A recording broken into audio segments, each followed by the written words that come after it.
Hello mga kaputo, good morning, good evening. Nandito nga tayo sa ating tindahan at dahil nga maganda ang panahon, medyo makulimlim na ulan-ulan, ay naisipan kong maglinis-linis sa ating tapat ng tindahan. Nakita nyo naman magulo at syempre may mga halaman tayong dapat ayusin at linisin ang mga paso. Ito nga pala ngayon ang tindahan natin. At syempre pa dahil hindi tayo busy, kaya naman ito itatanim natin ang ating halaman dito sa tapat para naman maganda-ganda at syempre para presko sa paningin dahil nga naman pagkatapos nitong buwan ay summer na, kaya kailangan nating magtanim ng mga halaman para naman ngayong summer ay talagang presko, hindi mainit sa paligid. At dahil nga tayo ay nasa gilid ng kalsada at maraming dumadaang sasakyan, kaya kailangan nating magtanim ng halaman. At syempre pa dahil maganda nga talaga ang may halaman, ay nakaka-attract pa sa ating mga customers. O diba? Sana all. At syempre nilinisan ko din dyan mga kaputo ang ating mga paso dahil nakita nyo naman medyo madumi na.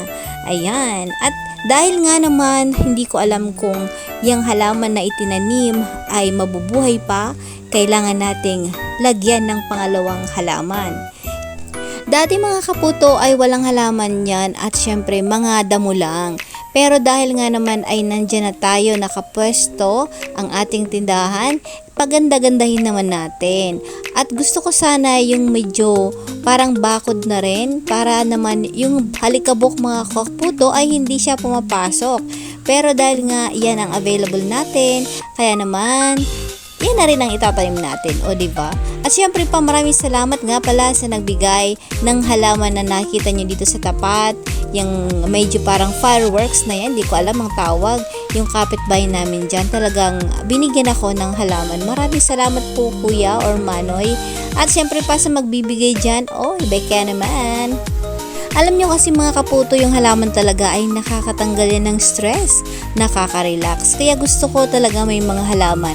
Para naman sa ating mga customers na kakain ay syempre, pag tumitingin sila sa paligid ay talaga namang maaliwalas. Marami pa tayo dyan. Ayan, nagbulol na tayo mga kaputo. May mga ilalagay pa tayo dyan ng mga halaman para naman talagang hindi mainit sa ating paligid. At syempre pa may mga bulaklak or flower pa tayo dyan sa ating table. At ito nga pala mga kudkod, talaga namang nabali ang mga daon ng sibuyas dahil ngayong buwan talaga mga kaputo or kakudkod ay mahangin, kaya naman tatanggalin na natin yan. Tamang-tama meron tayong kinalas at yan ang ating ilalagay. Thank you so much.